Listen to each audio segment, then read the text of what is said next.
Hey y'all, Joe here with the Texas Rancher. Today I wanted to do a little Cattlemen's vlog. I haven't done that in a while. I have done a few of those in the past over on the Texas Rancher Facebook page, but I thought since I've got the YouTube channel now, maybe I would bring the Cattlemen's vlog over there and can do some more different stuff on the YouTube channel than I normally do, because really, for the most part, lately, what I've been doing on the Facebook page is just a lot of reels, short videos. Really haven't done any commentaries in a while. And I take a lot of photos and just do reels because it's easiest to do that with the phone. I still don't have a proper camera yet. I do plan to get a GoPro camera in the very near future, and we'll do some POV videos, some ride-along videos, maybe put the GoPro on the Polaris, or maybe get the chest rig and wear the GoPro while I'm doing some work and things like that. So I think those kind of videos are going to be cool. But anyway, in today's Cattlemen's vlog, I wanted to talk about the winter, the cool weather moving in, the recent storm, and some things that we do to prepare the cattle for the winter. So as you can see, I'm inside right now. It's the only reason I'm filming this inside is because it's really windy outside right now, and I didn't want there to be any trouble with the audio and stuff. So yeah, today we started out the day checking all the fences and checking the cows. We had a pretty decent storm come in last night. It wasn't as bad as we thought it was going to be, but we did have some high winds, some heavy rain. And anytime you have some high winds and you got cattle, you need to go out and check your fences. We've got a lot of trees on the property. This property's been hit by tornadoes 2 different times. And so a lot of our big trees were either taken down or killed as a result of the storms. And so we've got a lot of dead big trees that still haven't fallen. Some we haven't cut down. And so a lot of those big trees are on fence lines, and periodically a big limb will fall on a tree, on a fence. And we need to go fix the fence. It's not ideal. In a perfect world, we would go and cut all of those big trees down. But that takes a lot of time and manpower. And we just don't have that. We got a big property here, and you're talking hundreds of big trees like that would need to be cut down. So anyway, that's how we spent the whole morning, is checking fences. And once we saw the fences were good, we went ahead and started moving some cattle around. And this year, we've got the most cattle that we've ever had on the property. We've got, I believe, 170 head, and they're broken up into 3 different herds. We've got the mama cows. That's where we get our replacement heifers from. And then we've got a large group of heifers. We actually have 4 groups of heifers, and they are divided up into heifer group 1, 2, 3, and 4. And right now we have heifer group 1, 2, and 3 all combined, and they are in a pasture with Hiroshi. He's the Akaushi bull. If you're not familiar with what Akaushi is a breed of Wagyu, a Japanese bull.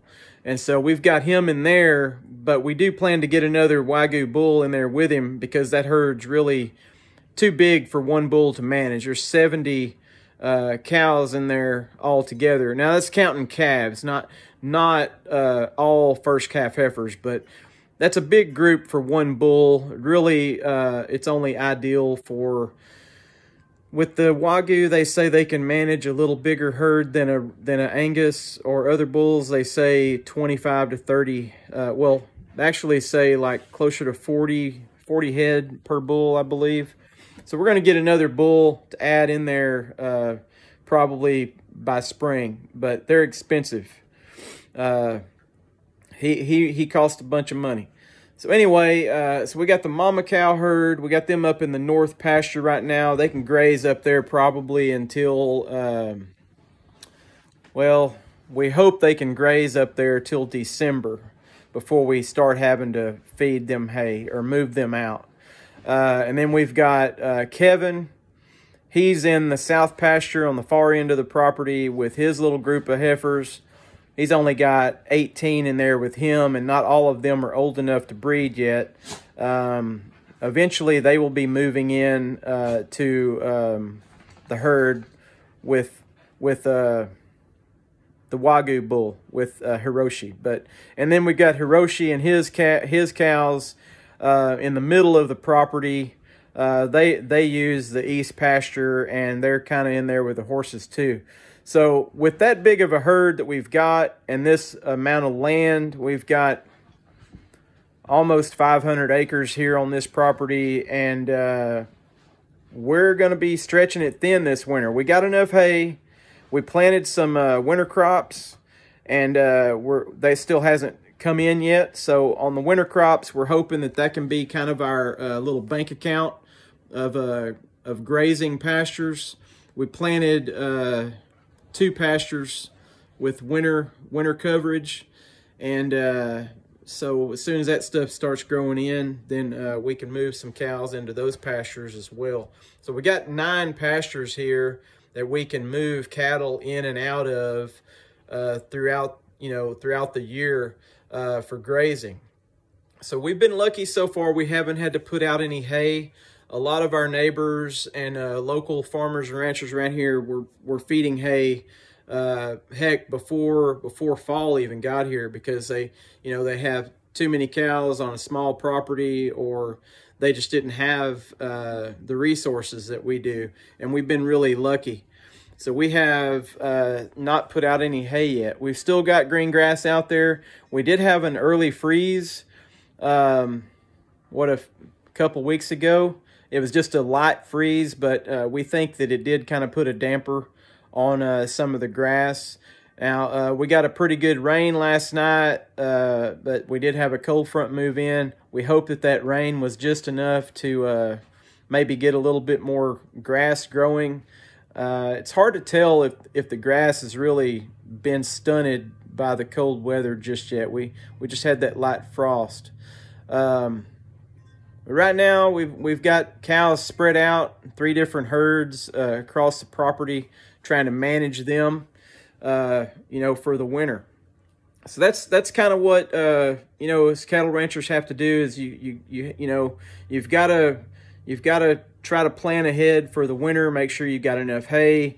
Make sure you got enough pastures where they can graze. You put them on a pasture for a little while. You take them off. You put them on a different pasture. Let the other pasture kind of recuperate a little. But once it gets so cold and the grass stops growing, well, there's only so much grass for them to eat.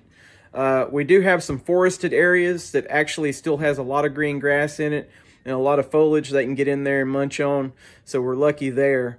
And we're just trying to hang on to as many cows as we can right now. We're going to try to get through the winter without having to sell any cows.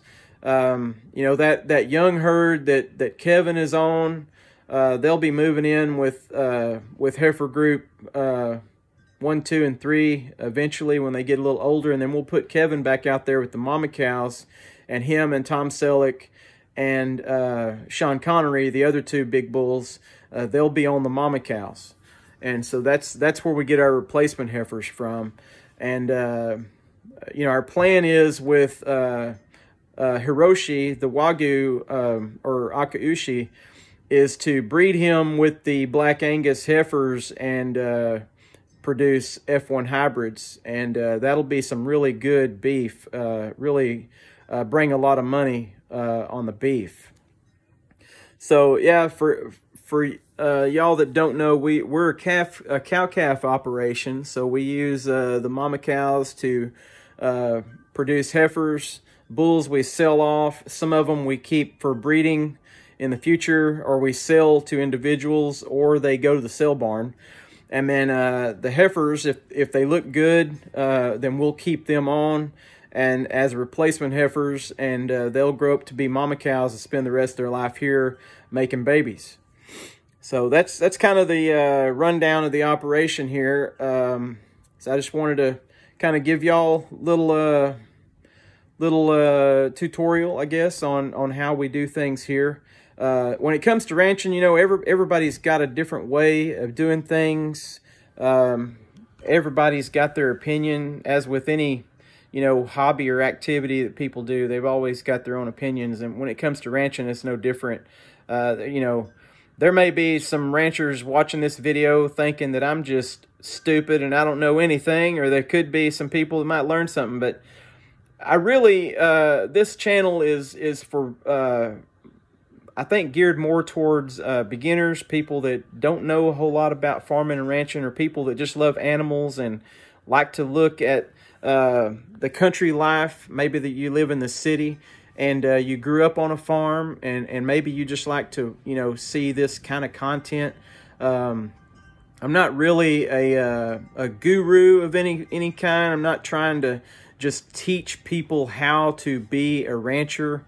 You know, there's people up in the Midwest and up north that have, you know, hundreds of thousands of acres, millions of acres, have big operations, and compared to that, we're just a tiny little operation here.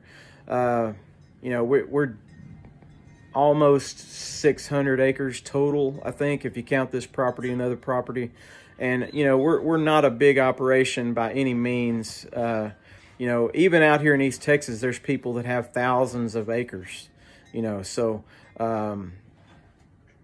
yeah, I enjoy what I do. I love what I do, and I like to share it with people.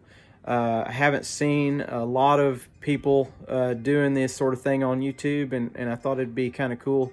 Got a pretty decent following on Facebook, and you guys have been really loyal, and I appreciate that. And I love sharing my life with you guys, and I hope that you will still enjoy the YouTube channel and getting to see more content. I filmed some little short videos today. I haven't decided which ones I will use, or if I'll use any of those videos where we were moving cattle from one pasture to another. I may upload that later. It's probably going to take a little while to upload this video here from the phone, but we'll see how it goes. I'm still trying to get things set up on the YouTube channel. I got to get a camera and stuff. So, all right, well, I think I've rambled on long enough, and so we'll see you guys in the next video. I'm Joe with the Texas Rancher. Y'all be good.